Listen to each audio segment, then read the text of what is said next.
আল্লাহ নবী সাল্লাল্লাহু আলাইহি ওয়াসাল্লাম বলেছেন উটের দুধের মূত্র খেতে এবং মূত্র খেতে। এই বিষয়ে জানতে চাই। নাস্তিকদের প্রশ্ন, ইসলাম এত পবিত্র হলে এই আদেশ কেন?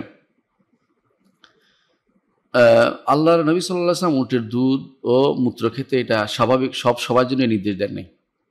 এটা দিয়েছেন যারা অসুস্থ তাদের জন্য।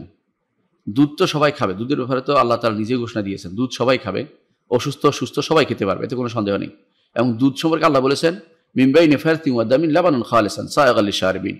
আল্লাহ তাআলা গোবর এবং রক্তের মাঝখানে দিয়ে এত পরিচ্ছন্নভাবে বের করে নিয়ে আসেন দুধটা, যেটা আল্লাহ তাআলা বলেছেন যেটা সায়গাল লিশারিবিন, যারা পান করে তাদের জন্য খুব উপকারী, এবং তারা উপকারী জিনিসগুলো প্রমাণিত হয়েছে। উটের দুধের মধ্যে বহু রকমের জিনিস আছে, এমনকি প্রথম যদি কোনো আপনার খেতে পেট ব্যথা হয়ও ধীরে ধীরে আপনার পেটের ভিতরে অন্যান্য রোগ আপনার মুক্ত হয়ে যাবে।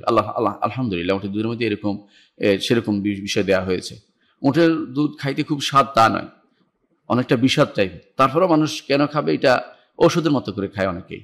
তো উটের দুধ আবার খাইলে পেট ভরে, এবং উটের দুধ খাওয়ার কারণে দেখবেন যে আপনার অনেক সময় শরীরের যে পেটের যে সমস্ত রোগগুলি আছে এগুলো অধিকাংশেই মুক্ত হয়ে যায়।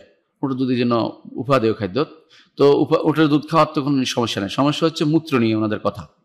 মূত্র নিয়ে ওনাদের যত মাথা ব্যথা, বিশেষ করে নাস্তিকদের যত মাথা ব্যথা। তো ওনাদেরকে জিজ্ঞাসা করুন আপনি কি খেতে চান? আপনি তো মরা মুরগিও খেতে চান। আপনার মরা মুরগি, মরা প্রাণী, শূকর এগুলি আপনার খেতে কোনো সমস্যা হয় না।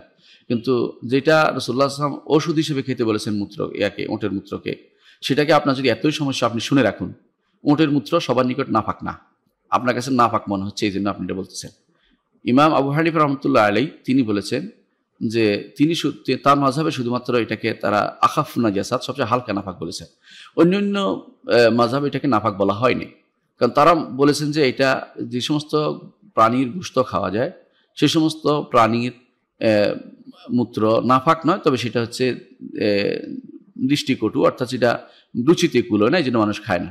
তো তিনি রাসূলুল্লাহ সাল্লাল্লাহু আলাইহি ওয়াসাল্লাম যে জন্য খেতে বলেছেন এটা রোগের কারণে, প্রতিষেধক হিসাবে এটা খেতে বলেছেন। রোগের কারণে নাপাক খেতে বলেন নাই, এটা নাপাক নয়। এর অর্থ হচ্ছে রোগের কারণে আপনি এটা খেতে পারবেন, কিন্তু নাপাক হলে রাসূল খেতে বলতেন না। কারণ তিনি বলেছেন ইন্নাল্লাহা লাম ইয়াজআল শিফা উম্মতি ফিল হারাম, আল্লাহ হারামের মধ্যে আমার উম্মতের কোনো আরোগ্য রাখেন নাই, এজন্য সেটা হারাম বলা যাবে না। এটা আপনি বলছেন যে কারো রুচিতে করলে সে ওষুধটা খাবে, কারো রুচিতে করলে সে খাবে না, কিন্তু এটাকে রাসূলুল্লাহ সাল্লাল্লাহু আলাইহি ওয়াসাল্লাম সবাইকে আমভাবে উটের মূত্র খেতে বলেন নাই। সুতরাং এটাকে নিয়ে যারা বাড়াবাড়ি করছে তারা নিজেরা অনেক কিছু খাচ্ছে, যেগুলো নিয়ে আমরা আর কথা বলবো না।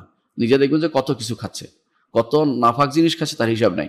কিন্তু মুসলিমদের যেটা শরীয়ত অনুমোদিত জিনিস সেটাকে নিয়ে তাদের যত মাথা ব্যথা, এটা তাদের যত মাথা ব্যথা উটের মূত্র নিয়ে। অথচ দেখবেন যে তাদের মধ্যে অনেকে এমন এমন হারাম জিনিস খাচ্ছে, এমন আল্লাহ যেটা হারাম করেছেন এবং যেটা পরীক্ষিত হয়ে গেছে যে যদি কোনো রক্ত সহ কোনো কিছু মারা যায় সেটা বিষাক্ত হয়ে যায়, সেই বিষাক্ত জিনিসও তারা খাচ্ছে। তাদের কাছে ওইটা কোনো ব্যাপার না। ব্যাপার হচ্ছে কেন রাসূল বলেছেন এটা তাদের সমস্যা না, রাসূল যা বলেছেন তাদের সমস্যা তো বিবেকের সমস্যা, তাদের সেটা আকলের সমস্যা।